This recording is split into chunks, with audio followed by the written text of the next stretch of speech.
Varicose veins కి సరైన చికిత్స కోసం సంప్రదించండి ఎవిస్ హాస్పిటల్. నమస్తే రమగారు. నమస్తే జయ. రమగారు, దెయ్యాలు, భూతాలు, పిశాచాలు ఇలాంటి కథలు అప్పుడప్పుడు కానీ మీరు చెప్పేవన్నీ అన్ని కామెడీ పీసులు రమగారు. సీరియస్ గా భయం పుట్టించేలాంటివి ఏం లేవా మీ దగ్గర? అది చెప్పచ్చా? చెప్పచ్చు. నాకే భయం కలిగించేలాగా వద్దు, మరి నీకే భయం కలిగించకపోతే చెప్పినట్టు కాదు, పిల్లలు ఇంకా భయపడిపోతారు కదా. అందుకని భయం. భూతాల గురించి చెప్తున్నాంగా మనం. మీ అన్ని ఫ్రెండ్లీ భూతాలు రమగారు. అదే అంటే మనం పిల్లలకి చెప్పాలి కదా. అవునవును, పిల్లలకే కాదు పెద్దలకైనా. ఇప్పుడు ఈవిల్ డెడ్ అవి చూస్తామా, నిద్ర పట్టదు జయ. అంటే అందరూ ఉంటే ఏమనిపించదు, ఎవరు లేరు మనం ఒక్కలమే ఉంటున్నామంటే మాత్రం అవి అవే గుర్తొస్తుంటాయి, నిద్ర పట్టదు. ఈ భూతాలు అనుకో సరదాగా ఉంటుంది. అవునవునండి, అవును. భూతాల కథ ఒకటి చెప్దాం. రైట్. ఓ పల్లెటూరులోనట ఓ తల్లి పిల్ల ఉండేవాళ్ళు. నాన్న లేడు, ఇంకెవరు లేరు. అమ్మ ఏదో చిన్న పని చేసి ఓ 10-11 ఏళ్ళ 12 ఏళ్ల పిల్లని చూసుకునేది.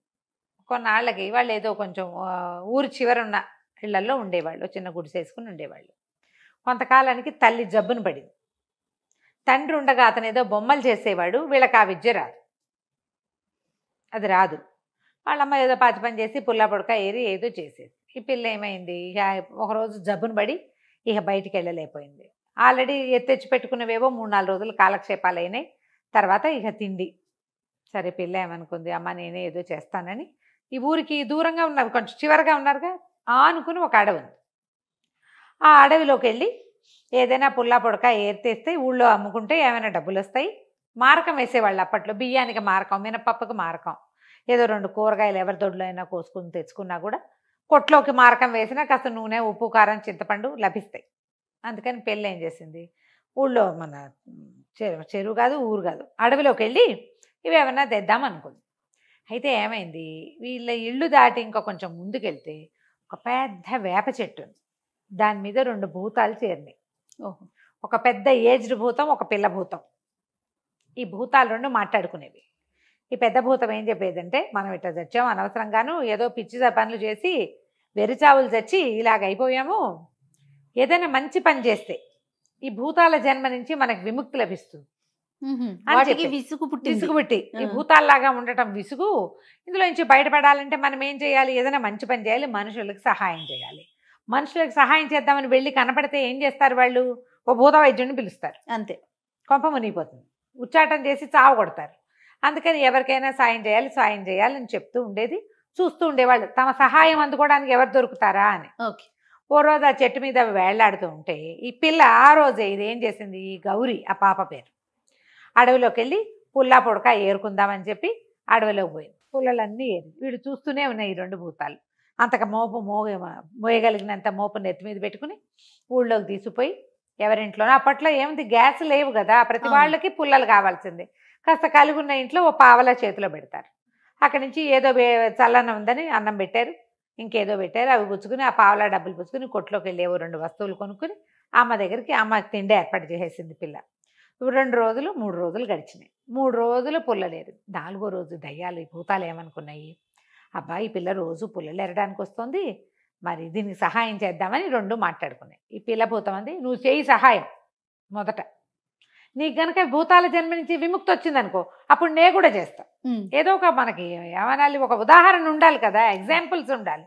నువ్వు ఎగ్జాంపుల్గా ఉండు, నాకు నువ్వు చెయ్యి, నేను చూస్తూ ఉంటానని పిల్ల భూతం చెట్టు మీద కూర్చుంటే పెద్ద భూతం ఏం చేసింది, ఆ గౌరి వాళ్ళ ఇంట్లో నుంచి నడిచి వచ్చే లోపలే చకచక అక్కడ ఇక్కడ ఉన్న పుల్లలన్నీ దగ్గర పెట్టి ఒక అట్లాగా గట్టి అక్కడ పెట్టింది. ఈ పిల్ల పుల్లలు ఏరుకోవడానికి వచ్చి కట్ట చూసి తెల్లపోయిందమ్మో, ఎవరో కట్టి పెట్టుకున్నారు, ఉండదు మనం అని కొంచెం అవతలకి వెళ్ళి ట్రై చేసింది. రోజు ఇన్ని దొరికేవి, ఆ ఇన్ని అది కట్టబెట్టి ఆ భూతం అక్కడ పెట్టిందిగా 4 పుల్లలే దొరికినాయి. ఏం చేస్తుంది, ఆ కట్ట ముట్టుకోలేదు. ఎవరో కట్టింది మనం తీసుకుని వాళ్ళు తిట్టిపోయిరు. పిల్ల 4 పుడకలు చేత్తో పుచ్చుకొచ్చి మీద ముందున్న బియ్యమే పొంగించుకుని తినేసి ఊరుకుంది. మర్నాడు మళ్ళీ వెళ్ళింది. ఈ భూతం మర్నాడు కూడా కట్ట కట్టి పెట్టేసరికి 2-3 రోజులు అయ్యేసరికల్లా కట్ట విడిగా కనపడుతోంది, మనుషులు కనపట్టలేదు. ఈ పిల్ల బెదిరి ఎవరో మన పని లాగేశారు, మనం ఇక్కడికి వెళ్ళకూడదు, ఇంకోటి ఏదైనా పని చేసుకుందామని ఏం చేసింది, ఊళ్ళోకి వెళ్ళటం మొదలెట్టింది. ఈ భూతం అయ్యో నేను ఏరిపెట్టిన పుల్లలేవి పిల్ల తీసుకెళ్ళటల్లా, దీనికి ఎటగైనా సాయం చేసి ఈ భూతాల జన్మ నుంచి విముక్తి పొందాలి మనం, అంతే సరేనని ఆ అమ్మాయి వెనకాల పడి వెళ్తే ఈ పిల్ల ఊళ్ళో ఎవరి దగ్గరైనా పని ఉందేమో అని వెతుకుతూ వెళ్తుంటే ఒక పూటకూళ్ళ ఇల్లు లాంటి ఒక పాత ఇంట్లో వాకిట్లో కూర్చుని ఒక ముసలి మా అమ్మ పువ్వులు కడుతోంది. బుట్ట నిండా పువ్వులు ఉన్నాయి. ఆవిడకి వేళ్ళు దారము సహకరించట్లా, ఇట్లా చూస్తోంది, కనిపించట్లా బాగా.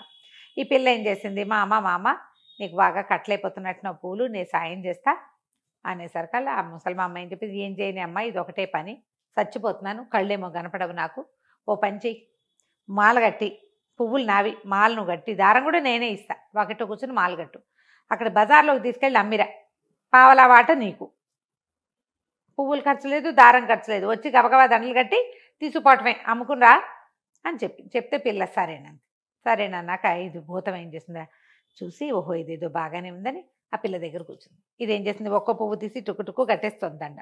ఈ భూతం ఆ పక్కన కూర్చుని ఈ పిల్ల ఒక పువ్వు తీయగానే అది ఇంకో పువ్వు వేయటం మొదలుపెట్టింది. అందులో కడతా ఉంటే వేస్తా ఉంది, ఇది కడుతోంది, పువ్వులు అలాగే వస్తూనే ఉన్నాయి. సరే ఒక గంట గడిచింది, ముసలమామ బయటకు వచ్చింది. ఆవిడకి గుమ్మల నుంచి బయటికి రాగానే బుట్ట నిండా పువ్వులు కనపడుతున్నాయి. ఎన్ని పువ్వులు కట్టిందో అన్ని పువ్వులు అక్కడ ఉన్నాయి కదా.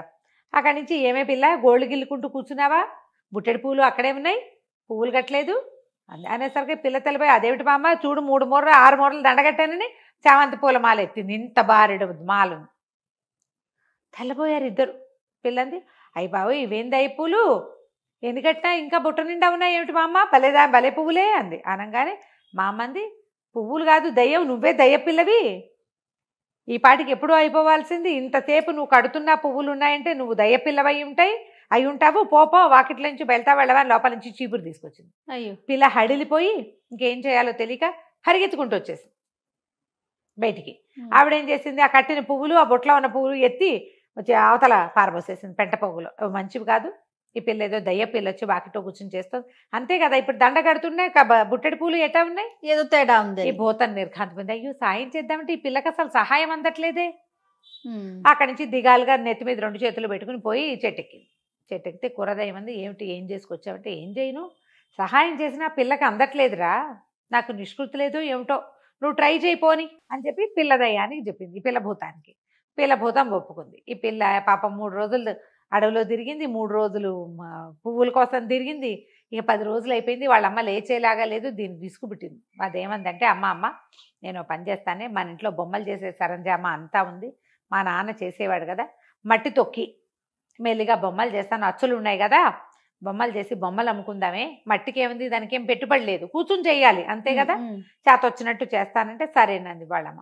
ఆ తల్లి లోపల పడుకుంటే ఈ పిల్ల ఏం చేసింది, మట్టి గిట్టి అంతా పక్కన మన్ను దవ్విన ఇవి అవన్నీ ఉన్నాయి, దానికి తెలుసు ఆ పనులన్నీ, నీళ్లు చల్లి మట్టి మెత్తబడ్డాక అంతా తొక్కటం మొదలుపెట్టింది. ఇంతలో ఏమైంది, బుల్లి భూతం ఉంది కదా రెండోది, ఇదేం చేసింది, ఎలాగైనా సహాయం చేయాలి ఈ పిల్లకి, అందుకని సరే ఈ పనులలో సాయం చేద్దు, మనం ఇంకోటి చేద్దామని అయింది. చిలక రూపం ధరించి రాజుగారి ఇంట్లో ప్రవేశించింది.